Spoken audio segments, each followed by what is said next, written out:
Welcome to Savage Kitchen. Today we're talking all things cold foam. Now, if you are a coffee lover, you're probably familiar with the sweet cream cold foams that you find at Starbucks, Dutch Brothers, Dunkin'. If you're a tea drinker, you might enjoy a layered matcha. And if you're a cocktail lover, you may have had a cocktail or two with a foam on top. That's a different type of foam. We're gonna talk about it and I'm gonna show you a little cheat. Now, I feel like a lot of people are intimidated by cold foam. Like we all go through the drive-thru, me too, and get those sweet treats, but it's actually very, very easy to do at home and you can do it without fancy equipment. I do recommend investing a whopping $5 to $10 on one of these milk frothers, but I'm gonna show you a couple other tricks too, just in case you don't have this. Let's talk ingredients. Most cold foams are made with some combination of dairy and a sweetener. Starbucks in particular has a 3-2-1 blend of 3 parts skim milk, 2 parts heavy cream, and then 1 part sweetener. Technically though, you don't quite have to do it that way. You can do it that way, and if you're looking for Starbucks cold foam, that is what I recommend. But for our purposes here today, we're gonna start with a skim milk, and you can see on here, this is protein plus. I got this to illustrate a point because cold foams, their structure depends on the proteins, not the fat. Alternatively, whipped cream, the structure depends on fat, not protein. So you have 2 stabilized foams being held together in 2 completely different ways. The protein content of a skim milk or a 1% milk is usually somewhere around 3.5%. The protein content of a heavy cream, much lower, it's down around 2%, sometimes even 1.5%. So when making a cold foam, if you want that foam to last a long time, you want to choose something that has a higher protein content. If a creamier mouthfeel is more important to you, you can go with something that has a lower protein content and a higher fat content. It really is up to your particular taste and your palate. Just be aware of the differences. The lower the fat and the higher the protein, the more stable the foam. The higher the fat, the lower the protein, the richer the foam, but it'll destabilize and melt a little bit quicker. For our purposes here today, I'm going to be showing you 3 different techniques. So we're going to make one big batch. I want to put in roughly 3 parts of my skim milk, and I'm just eyeballing it here.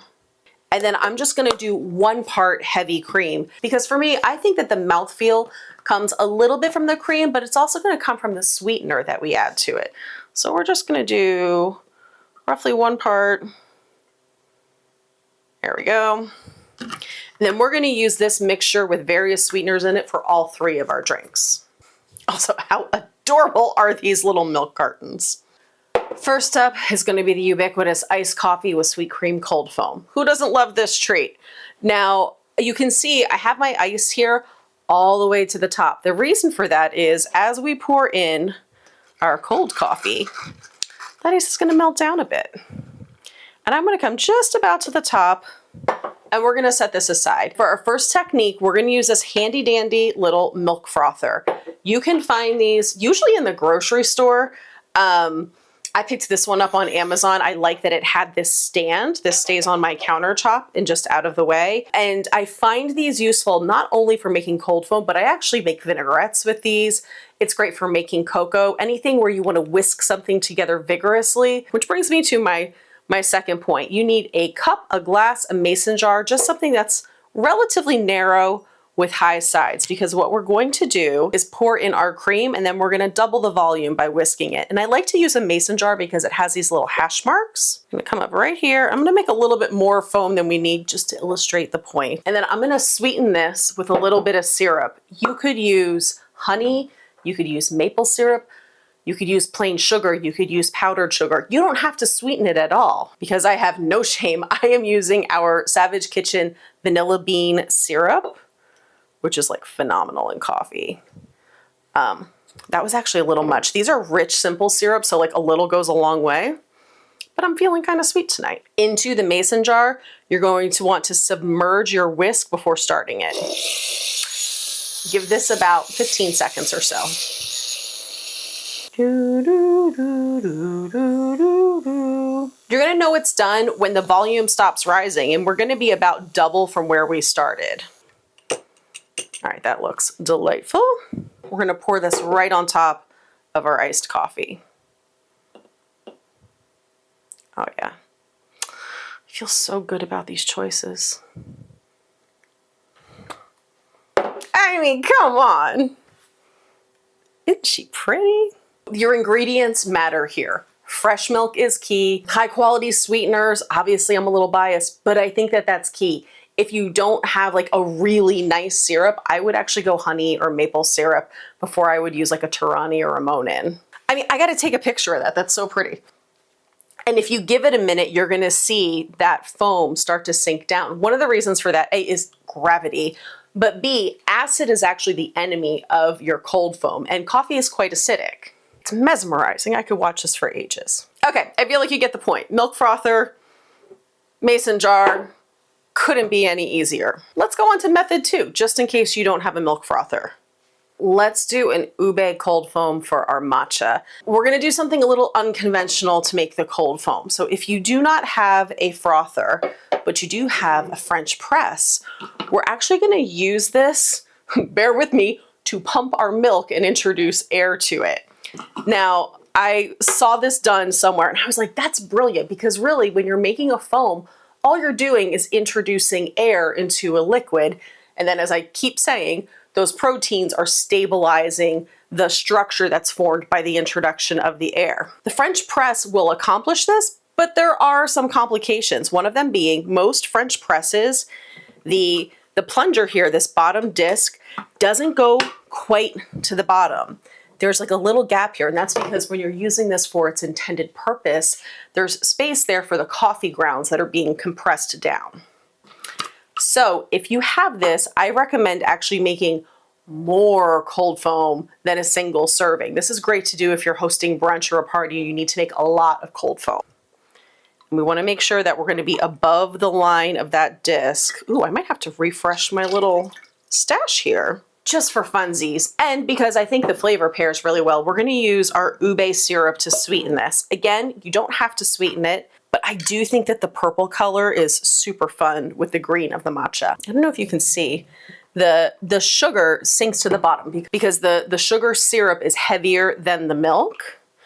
Now, the whole solution is gonna end up being lighter than the matcha, which is how we're gonna float it on top. If you were just doing a latte, you would actually want to put your milk and sugar on the bottom and float your matcha on top. Kind of getting into the weeds there. We can do a whole video on that. And then, no comments from the peanut gallery. We're just gonna make foam. Now, is this the best, most efficient way to do this? Absolutely not. But it is a kind of fun party trick, and if you're hosting brunch, I'd say go for it. This is how they churned butter back in the 1500s. I guess I can do this for a couple minutes. All right, so how do you know you're done? Well, you've lost all dignity and the volume is about doubled. So with our warm matcha here, you can do one of two things. You can either pour directly from this. I actually like to remove the top and kind of see what our foam did before pouring. Woo. It's all right. I'm definitely not confident about this one. Yeah, see, that just, we're getting a little bit of a foam head on this.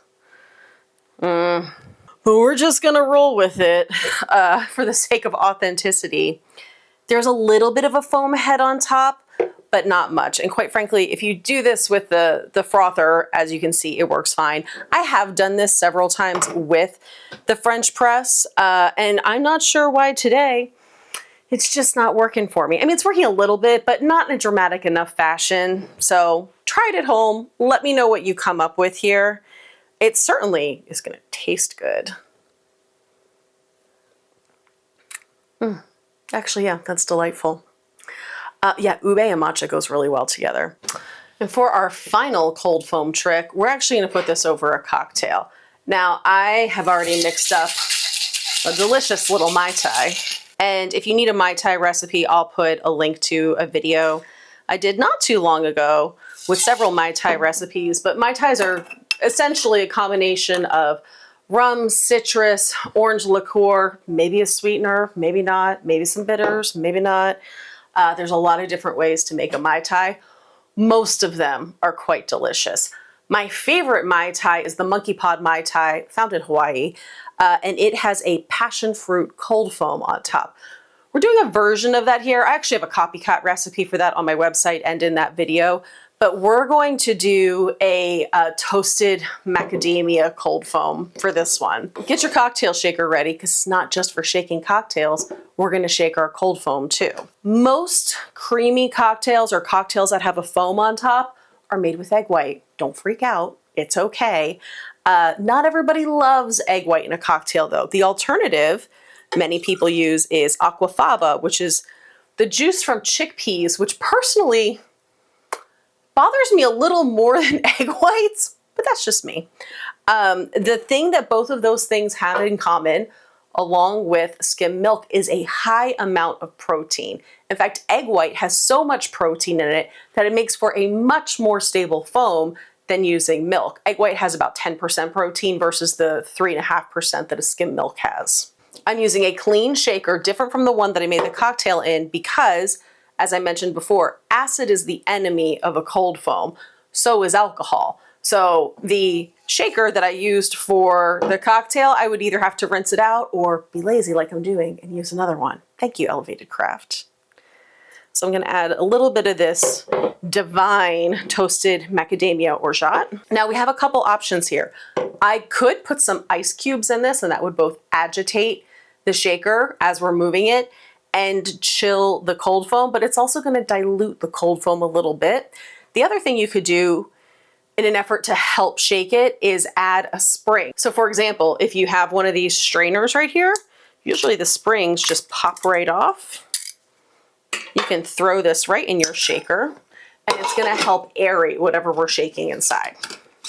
Now, much like our French press experiment, this requires a lot of shaking. We're trying to add a lot of air to this liquid. So if you're familiar with a Ramos Gin Fizz, similar amount of shaking. A few moments later. Now, you could use any type of shaker to do this. I love the Elevated Craft shakers because they seal, and then you can just take the cap off, and there is a grate here. We're just gonna pour our cold foam right on top.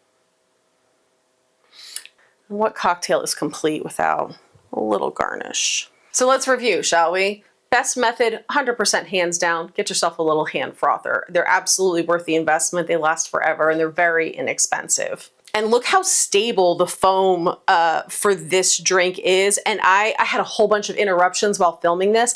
I actually poured this foam probably 40 minutes ago now. And granted, I haven't touched this since, but that foam is holding really stable. Whereas if you look at what we did with the French press, this foam was a damn mess. It tasted delicious, but it did not, right from the get-go, have the same stability that this had. Now, part of that could have been me. I could have poured a little too much syrup into this, and that would have disturbed the protein ratio that's necessary to create the foam. So this absolutely could be user error. And then finally, for our shaker, again, it's not my favorite method, but it is very effective. You just want to make sure that you shake for a long enough time to actually aerate the liquid, and then pour very gently. And if you're unsure, sometimes I'll use a spoon and spoon out the foam. If you have any questions, please leave them in the comments below. If you want to order syrups, savagekitchen.com. There is also a link below, and I'll see you guys next time. Cheers, friends.